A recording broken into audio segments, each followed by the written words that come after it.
सब बहन भाइयों ने हमारी ओर से हाथ जोड़कर राम राम, राधे राधे। तो भागवत महात्मा वही शाम का टाइम भगवान का नाम लेते रहो और चलते रहो। ये भागवत महात्मा एक ऐसा है कि जिसमें जो श्रीमद् भागवत है उसमें से सार सार निकाल के इस महात्म में है और इसका उसका रहस्य है, उद्देश्य है। वो इसमें हर एक बात ज्ञान की मिलेंगी, जीवन में धारण करने की मिलेंगी। आप सुनते रहो और उसके गुण गाते रहो। श्री गणेशाय नमः। श्री भागवत के दर्शन से, श्रवण से, पूजन से पापों का नाश होता है। श्रीमद् भागवत के श्रवण मात्र से ही सद्गति मिलती है। कथा श्रवण का लाभ आत्मदेव ब्राह्मण का चरित्र कहकर बतला गया है। बिना दृष्टांत का सिद्धांत मन को नहीं छूता। अतः आत्मदेव ब्राह्मण का चरित्र कहा गया है। कथा केवल रूपक नहीं है, कथा की लीला सच्ची है और उसमें कहा गया अध्यात्म सिद्धांत भी सत्य है। तुंगभद्रा नदी के किनारे एक ग्राम था। वहाँ आत्मदेव नामक एक ब्राह्मण अपनी पत्नी धुंधुली के साथ रहता था। आत्मदेव पवित्र था, परंतु धुंधुली स्वभाव की क्रूर, झगड़ने वाली और दूसरों की नुक्ताचीकी करने वाली थी। आत्मदेव निसंतान थे। संतान के अभाव से आत्मदेव दुखी थे। संतान के लिए आत्मदेव ने बहुत प्रयत्न किए, परंतु कोई सफलता नहीं मिली। अतः उसने आत्महत्या करने का निश्चय किया और आत्मदेव ने वन की ओर प्रयाण किया। घूमते फिरते रास्ते में नदी का एक किनारा आया। वहाँ उसे एक महात्मा मिले।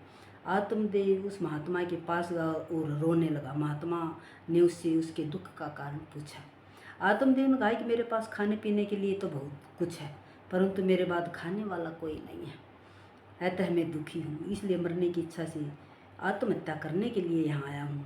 महात्मा ने कहा कि तुम्हें कोई संतान नहीं है, यह तो परमात्मा की कृपा है।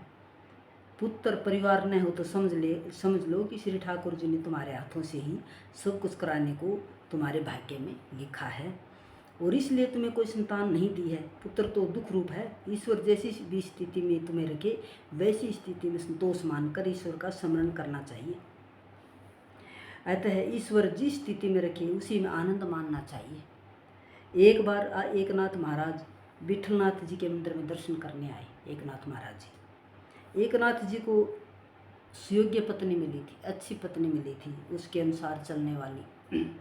इसलिए वे श्री भागवत का उपकार मानते थे कि वे कहते थे कि मुझे स्त्री का संग नहीं, सत्संग मिला है, सत्संग दिया है। थोड़ी देर बाद उस मंदिर में भगत तुकाराम जी दर्शन करने आए। भगत तुकाराम जी, तुकाराम की पत्नी कर्कशा थी, झगड़ालू थी। कर्कशा पत्नी के लिए भी तुकाराम भागवत का उपकार मानते थे। वे कहते थे कि भगवान, यदि तुमने अच्छी और सुंदर पत्नी दी होती तो मैं सारा दिन उसी के पीछे लगा रहता और मैं तुमको भी भूल जाता। अतः मेरा तो कर्कशा पत्नी मिलने पर ही भला हुआ है। एकनाथ को अनुकूला पत्नी मिली, उसके अनुसार चलने वाली, और तो उसी में आनंद है। और तुकाराम जी को प्रतिकूला पत्नी मिली तो भी उन्हें आनंद है। दोनों को अपनी अपनी परिस्थिति में संतोष है और भगवान का उपकार मानते हैं। अपनी पत्नी की मृत्यु हुई तो नरसिंह मेहता ने भी आनंद ही माना। नरसिंह मेहता ने और कहा, अच्छा हुआ कि कुटुंब का झंझट छूट गया। अब तो मैं बड़े सुख से निश्चित मन से श्री गोपाल का भजन कर सकूँगा। एक संत की पत्नी अनुकूला थी और दूसरे की प्रतिकूला थी और तीसरे की संसार छोड़कर चली गई। फिर भी ये तीनों महात्मा अपनी अपनी परिस्थिति से संतुष्ट हैं। सच्चा वैष्णव वही है जो किसी भी परिस्थिति में परमात्मा की कृपा का ही अनुभव करता है और मन को शांत और संतुष्ट रखता है। मन को शांत रखना भी बड़ा पुण्य है। माता और पिता को अपने पुत्र के लिए बहुत चिंता रहती है, परंतु पुत्रेषणा के साथ साथ अनेक वासनाएं भी आती हैं। पुत्रेषणा के पीछे वितेषणा और वितेषणा के पीछे लोकेषणा जाती है। आत्मदेव ने उस महात्मा से कहा है कि मुझे पुत्र दो, क्योंकि पुत्र ही पिता को सद्गति देता है। अपुत्रस्य गतिर्नास्ति। वे महात्मा आत्मदेव को समझाते हैं कि श्रुति भगवती एक स्थान पर कहती है कि पुत्र से मुक्ति नहीं मिलती। वंश के रक्षण के लिए सत्कर्म करो। यदि पुत्र ही सद्गति दे सकता हो तो संसार में प्राय सभी के पुत्र होते हैं। अतः उन सभी को सद्गति मिलनी चाहिए। पिता को ऐसी आशा कभी नहीं रखनी चाहिए कि मेरा पुत्र श्राद्ध करेगा तो मेरी सद्गति हो जाएगी। श्राद्धों करने से वह जीव अच्छी योनि में तो जाता है, परंतु ऐसा मत समझो कि वह जन्म मृत्यु के फेर से ही छूट जाएगा। श्राद्ध और पिंडदान मुक्ति नहीं दिला सकते। श्राद्ध कर्म धर्म है। श्राद्धों करने से नरक से तो छुटकारा मिल सकता है, परंतु केवल श्राद्धों करने से मुक्ति नहीं मिलती। श्राद्धों करने की मनाही नहीं करते हैं।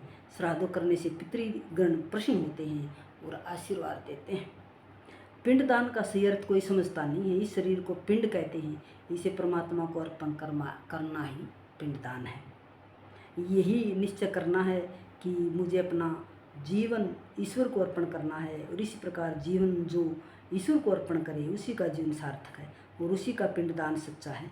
अन्यथा यदि केवल आटे के पिंडदान से मुक्ति मिल जाती तो ऋषि मुनि ध्यान योग तप आदि साधनों का निर्देश करते ही क्यों।